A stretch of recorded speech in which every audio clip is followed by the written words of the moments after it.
এখানে আবার সুকান্ত বাবুরা, শুভেন্দু বাবুরা তাদের দলের প্রতীকে দাঁড় করিয়েছেন। কিন্তু ভুললে হবে না, এই বারাসাত লোকসভার কৃষকদেরকে, এই বাজারহাট নিউ টাউনের ভোটারদেরকে ভুললে চলবে না। পশ্চিম বাংলা কৃষি প্রধান রাজ্য, ভারতবর্ষ কৃষি প্রধান দেশ।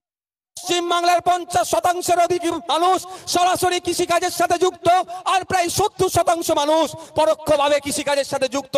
এই কৃষকদের বিরুদ্ধে যখন পার্লামেন্ট থেকে বিল পাস করিয়েছিল, কথা যখন ভাবেনি এই সুকান্ত বাবুদের সরকার, এই সব শুভেন্দু বাবুদের সরকার, তাই সময় এসেছে বারাসাতের মানুষদেরকেও, রাজারহাটের মানুষদেরকেও কেন্দ্রের বিজেপি সরকার যারা চলছিল বিরুদ্ধে হবে। একদিকে তৃণমূল আমাদের হয়ে কথা বলেনি, আর অপরদিকে বিজেপি আমাদের বিরুদ্ধে বিল পাস করিয়েছিল। এই দুটো সরকারের বিরুদ্ধে বিল ভোটটা করতে হবে আমাদের। আপনারা তো দেখেছেন, আপনারা সব অভিজ্ঞতা নিজে থেকেই সঞ্চয় করে নিয়েছেন। যখন আমরা দেখছিলাম কৃষকদের বিরুদ্ধে যে 3টে বিল পাস করিয়ে কৃষকদেরকে শোষণ করার চেষ্টা হচ্ছিল, সেই ব্রিটিশ পিরিয়ডের কথা মনে পড়ে যাচ্ছিল, নীল চাষিদের কথা। সেই সময়কার নীল চাষিদের সাথে যে আচরণ করা হতো, এই যে বিলগুলো নিয়ে আসাচ্ছে, এই বিলের মাধ্যমেও ঠিক ওই ধরনের কৃষকদেরকে শোষণ করার চেষ্টা চলছিল।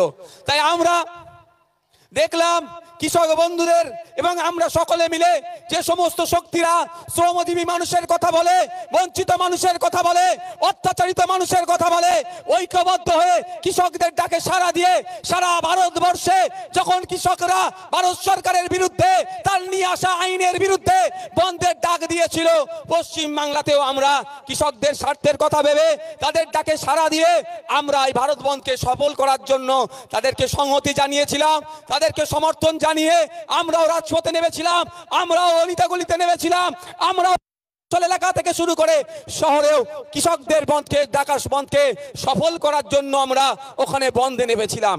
কিন্তু ওই দিনের কথা আমরা ভুলে যাচ্ছি না। আমরা যখন বন্ধকে সফল করার জন্য রাজপথ থেকে শুরু করে মফস্বল এলাকাতে আমরা কৃষকদের স্বার্থের কথা ভেবে, কৃষকদের কথা ভেবে, কৃষক রাখার জন্য যাতে ভারত সরকার এই কৃষকদের বিরুদ্ধে বিলগুলো তার করতে বাধ্য হয়, সারা দেশ জুড়ে কৃষকরা যে বন্ধ রেখেছিল তাকে সমর্থন জানিয়ে নেমেছিলাম। কিন্তু দুঃখের বিষয়, সেই সময় এই কাকুলি ঘোষ দস্তিদারদের দলের লোকেরা, এই কাকুলি দিদির লোকেরা এবং প্রশাসনকে কাজে লাগিয়ে আমাদের তথা কৃষকদের উপরে হামলা চালিয়েছিল। তাই জবাব দেওয়ারও সময় এসেছে। হামলার জবাব আমরা ভোটের মাধ্যমে দেব। আমাদের লড়াইটা ছিল কাদের বিরুদ্ধে? কেন্দ্রের সরকারের বিরুদ্ধে। কেন্দ্রের সরকার কে ছিল? একটু জোরে বলুন না। বিজেপি ছিল। তাহলে মমতা ব্যানার্জির অত বুকে ব্যথা লাগছিল কেন?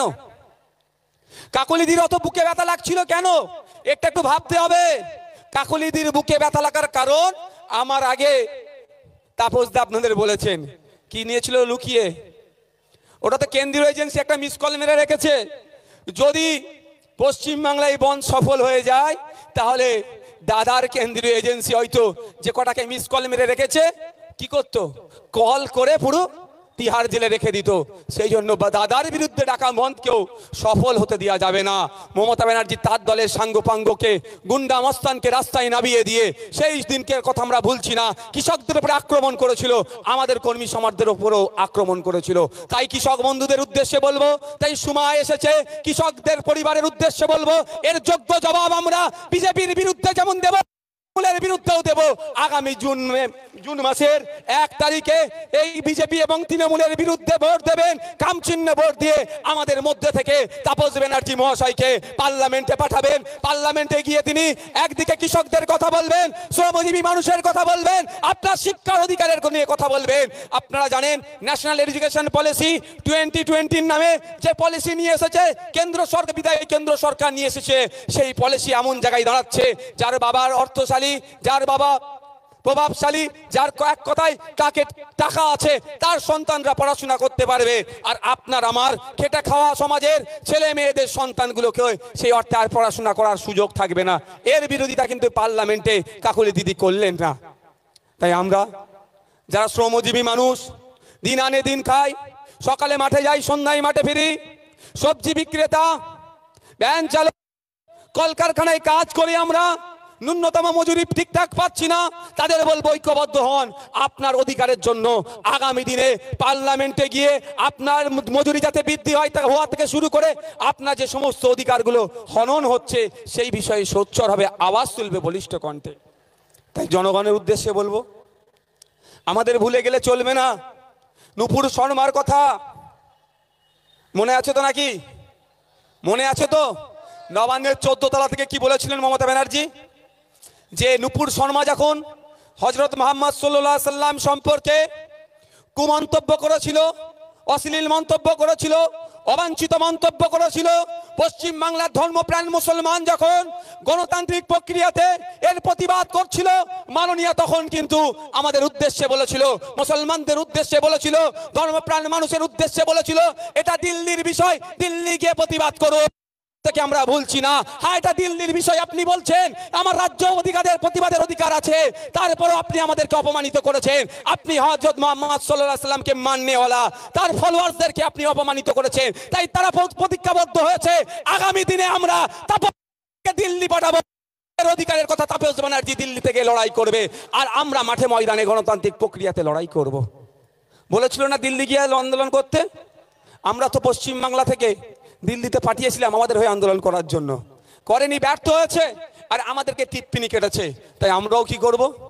আগামী দিনে আমাদের কোনো বিষয় দিল্লিতে তোলার দরকার হলে, দেশের আইনসভার মধ্যে তোলার দরকার হলে, কোনো মমতা ব্যানার্জির মুখাপেক্ষী আমরা হব না, কোনো শুভেন্দু অধিকারীর মুখের দিকে তাকিয়ে থাকবো না।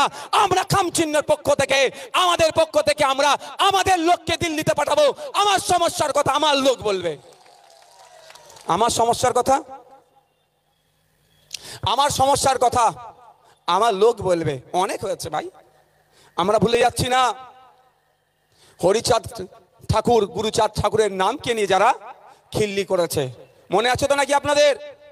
মতুয়া সমাজের তিনারা ধর্মগুরু, তিনাদের হাত ধরে মতুয়া সমাজের প্রতিষ্ঠিত হয়েছেন। মতুয়া সমাজকে এক প্রকার নিয়ে খিল্লি করা হয়েছে। আমি বারবার বলে এসেছি, আজকেও বলছি, যেমন আমার কাছে হযরত মুহাম্মদ সাল্লাল্লাহু আলাইহি সাল্লামকে অপমান করেছে, যার আমি বিরোধিতা করছি, একইভাবে বিগত দিনেও করেছি, আজকে মতুয়া সমাজের ধর্মগুরুদের নামকে নিয়েও কিন্তু মমতা ব্যানার্জি নিজে খিল্লি করেছে। তাই সময় এসেছে, নুপুর শর্মার বিরুদ্ধে যখন আন্দোলন করছিলাম, আমাদেরকে যিনি দিল্লি যাওয়ার কথা বলেছেন তাকে যেমন জবাব দেব, সমাজের ধর্মগুরুদের নাম নিয়ে যিনি খিল্লি করেছেন তাকেও একইভাবে জবাব আমরা দেব। হবে তো নাকি ভাই? কোনো কারো অধিকার নাই কোনো ধর্মগুরুকে নিয়ে কিছু কথা বলার। কয়েকদিন আগে দেখলাম, আমি শুধু অবাক হয়ে যাচ্ছি, 140 কোটি মানুষের তিনি জনপ্রতিনিধি। তিনি নির্দিষ্ট কোনো দলের জনপ্রতিনিধি নয়। তিনি যখন প্রধানমন্ত্রী হয়েছেন, নরেন্দ্র দামোদর দাস মোদী, তিনি সমস্ত ভারতীয় প্রধানমন্ত্রী। যে ভোট দেয়নি তারও প্রধানমন্ত্রী, যিনি ভোট দিয়েছেন তারও প্রধানমন্ত্রী। কিন্তু দুঃখের বিষয়, তাদের আপকি বার 400 বার তার মুখ থুবড়ে পড়বে। কি পশ্চিম বাংলা থেকে শুরু করে সারা দেশের নিরিখে বিজেপি এবারে ধরা